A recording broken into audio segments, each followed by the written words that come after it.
Once again, it's graduation day at West Point, and the Corps gives its customary magnificent exhibition of precision marching. In the ranks for the first series of close order drills are the Point's bright football stars, Doc Blanchard, Mr. Inside of gridiron fame, and his fleet partner, Glenn Davis, Mr. Outside.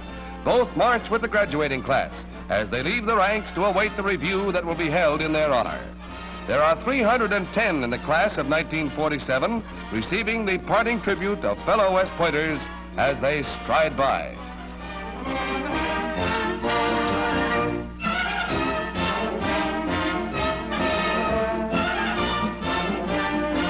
This is the 151st graduating class from the Military Academy during its distinguished history. But the color and pageantry never dims. On this occasion, 900 alumni of the Point, the greatest at any graduation, are on hand for the ceremonies.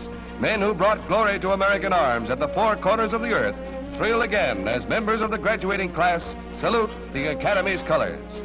At the graduation exercises, some of the highest-ranking members of the armed forces are present, including General Eisenhower.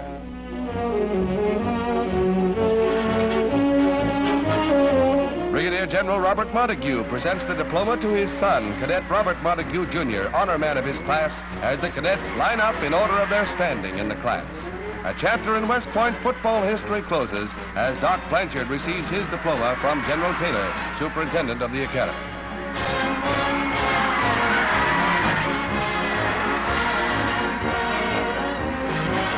The other football immortal, Glenn Davis, becomes Lieutenant Davis, and again the cheer power.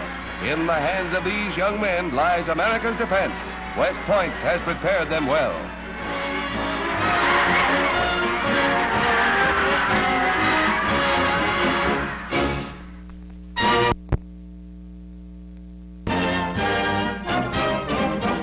Above Wright Field, an Army attack bomber gets set to test the latest in landing gear.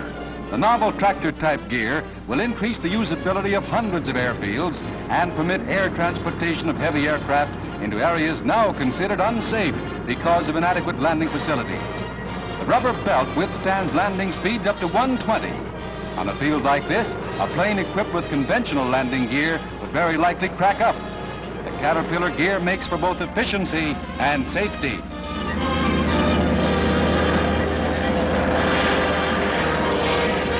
In peace, it means dollars saved. In wartime, it would mean greater speed and mobility for our air forces.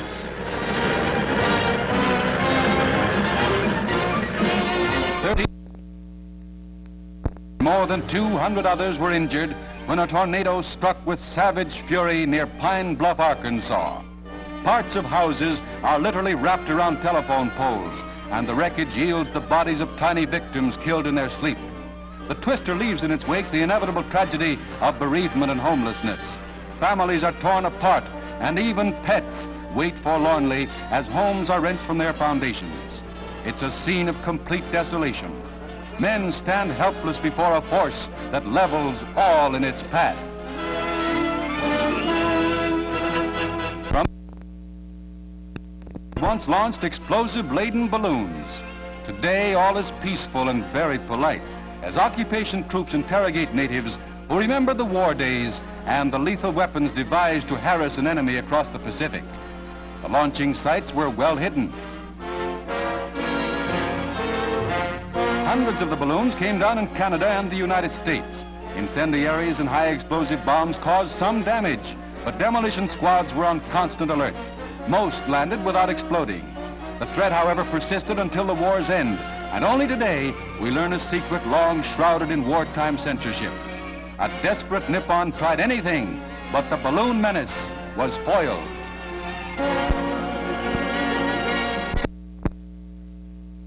Styles. Miami Beach shares the spotlight with Dame Fashion as the Miami Fashion Council shows the latest in beachwear. But for something really new and really appropriate, how about hand-painted bathing suits? Jimmy Rosen is the artist, the lucky artist, I might add. And when he gets through with somebody's darling daughter, she's really in the swim. I don't know what Jimmy uses for bait, but I do know he's got a job most males will envy. The suits are expensive, they're definitely stylish. And oh yes, you can swim in them too.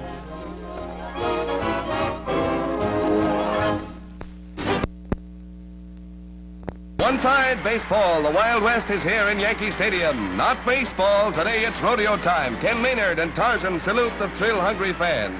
And, yes, this has its moments. When Bernice sways 130 feet above your head, well, that's a home run of a different kind. And no time for an error.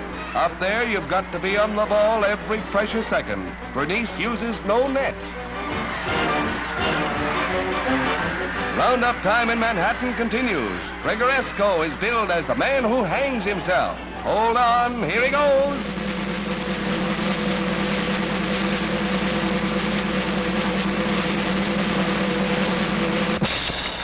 He was neck and neck with death, but he made it.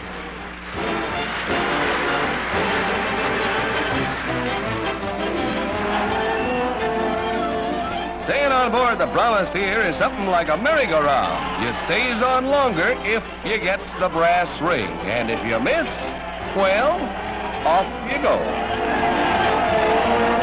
Bronco riding, like June, is busting out all over and over. Many are the fancy ways you can fall off a horse. It's a toss-up which is the best way.